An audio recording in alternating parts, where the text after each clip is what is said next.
At the United Nations General Assembly in New York, French President Emmanuel Macron and Iranian President Masud Pzeskian met in a highly anticipated encounter that is already being described by diplomats as a defining moment in ongoing nuclear negotiations. Their meeting came at a time when tensions surrounding Iran's nuclear program are once again escalating, particularly after France, Germany and the United Kingdom triggered the so-called snapback mechanism that places renewed pressure on Tehran. For many observers, the encounter between the French leader and the Iranian president symbolized the fragile state of diplomacy in 2025. It is a moment where competing visions for the future of the 2015 nuclear agreement, known formally as the Joint Comprehensive Plan of Action, JCPOA, are colliding head-on with the realities of geopolitics. The stakes are particularly high because the international community remains sharply divided on how to handle Iran's nuclear ambitions, especially as its domestic politics shift under the new leadership of Pzeskian. According to French diplomats, Macron went into the meeting determined to underline Europe's commitment to preventing Iran from acquiring nuclear weapons. He was also seeking assurances that Tehran would return to compliance with the JCPOA, an agreement painstakingly negotiated a decade ago, but steadily weakened over the past several years. Macron's aides said the French president framed the issue as one not only of nuclear security, but also of global trust in multilateral agreements. Macron emphasized that Paris, along with Berlin and London, is deeply concerned about Iran's recent steps away from transparency. At the same time, however, he was keen to leave the door open for dialogue. Diplomacy, Macron has repeatedly argued, is not about closing off pathways, but about creating conditions where negotiation remains possible. The French president has often sought to carve out a middle ground between Washington's hard line and Tehran's defiance, presenting France as a broker of pragmatic engagement. Iranian President Masud Pzeskian arrived at the United Nations determined to assert his country's sovereignty and to remind world leaders that Iran cannot be coerced.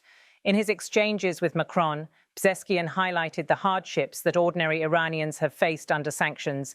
He said, "The Iranian people cannot continue to suffer indefinitely because of political disputes beyond their control. Sanctions have crippled our economy, and yet they have not brought security or stability to the region." His words carried both frustration and defiance, reflecting Iran's long-standing stance that sanctions are counterproductive. Pzeskian also made clear that Iran views the JCPOA as a test of whether the international community respects agreements. He said Iran complied fully with the nuclear deal for years, only to see others abandon their commitments. Trust cannot be rebuilt unless all parties return to the agreement in good faith. This pointed reminder was aimed not only at France, but also at the United States, which withdrew from the accord in 2018 under President Donald Trump. For Macron, the challenge lay in balancing firmness with openness. He acknowledged Iran's grievances, but stressed that Europe could not ignore the risks posed by Tehran's expanding nuclear program. Macron stated, "France remains committed to dialogue, but we cannot allow a situation where Iran advances towards a nuclear weapon. That is a red line for Europe and for the international community." His remarks underscored Europe's dilemma: how to re-engage Iran without legitimizing behavior that undermines regional stability. Diplomats present at the meeting described it as a candid but respectful exchange. While both leaders restated their positions forcefully, they also left room for further talks. The atmosphere was far from confrontational, yet it was clear that deep divides remain. Macron urged Iran to consider confidence-building measures such as allowing greater access for inspectors from the International Atomic Energy Agency, IAEA. Pzeskian, meanwhile, pressed for immediate relief from sanctions, insisting that without economic incentives, Iran had little reason to restrain its nuclear activities. The broader context of their dialogue is complex. The snapback mechanism recently invoked by France, Germany and the UK automatically reimposes sanctions that were previously lifted under the nuclear deal. European leaders argued that Tehran had crossed multiple thresholds by enriching uranium beyond agreed limits and curbing IAEA oversight. For Iran, however, the move is seen as evidence of Western bad faith, further eroding trust and narrowing diplomatic options. Observers note that Pzeskian represents a new phase in Iranian politics. Having come to power with promises of reducing international tensions while safeguarding Iran's interests, he faces immense pressure at home. Hardliners expect him to resist Western demands, while ordinary citizens hope for sanctions relief. His balancing act is precarious, and his debut on the world stage at the UN was closely watched for signs of how he intends to navigate these pressures. Macron, on the other hand, views himself as a global statesman willing to shoulder responsibility beyond France's borders.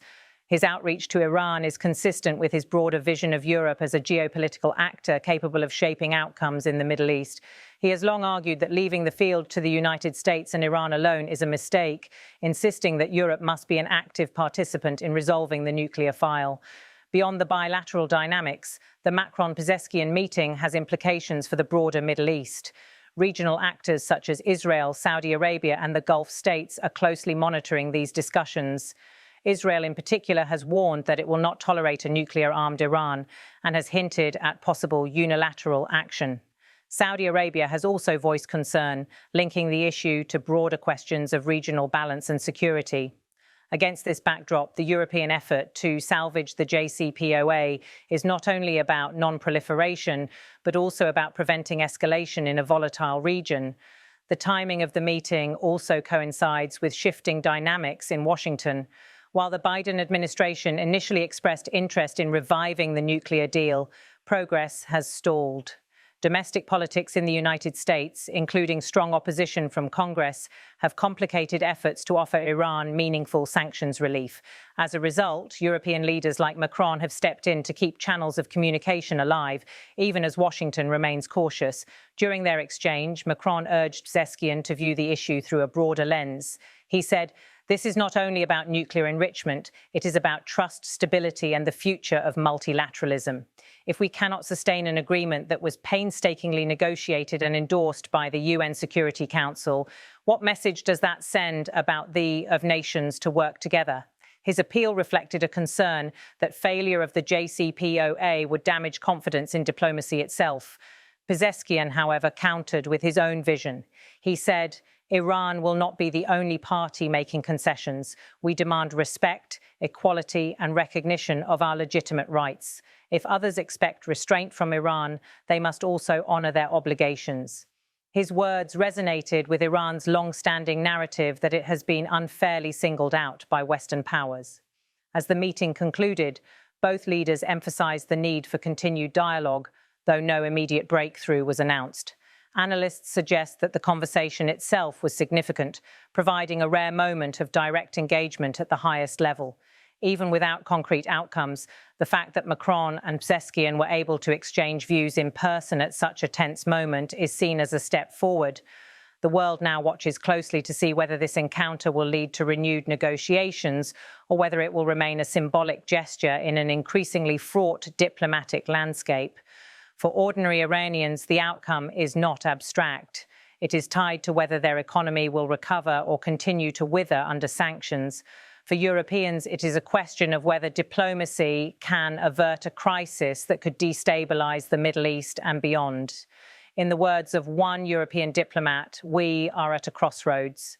The choices made in the coming months will determine whether the nuclear issue is managed through diplomacy or whether it becomes the trigger for a new conflict. For now, Macron's bet is that dialogue, however difficult, remains preferable to confrontation. Pzeskian's challenge will be to show both his domestic audience and the international community that Iran can pursue its interests without closing the door on compromise. The path ahead is uncertain, but the urgency of the moment is undeniable. As the French president left the meeting, aides noted his determination to keep the issue alive on the international agenda. For Macron, the nuclear file is more than just a diplomatic dispute. It is a test of whether the world can still come together to address shared threats. And for Pzeskian, the task will be to prove that Iran is not merely a problem to be managed, but a nation that deserves to be respected and engaged on equal terms.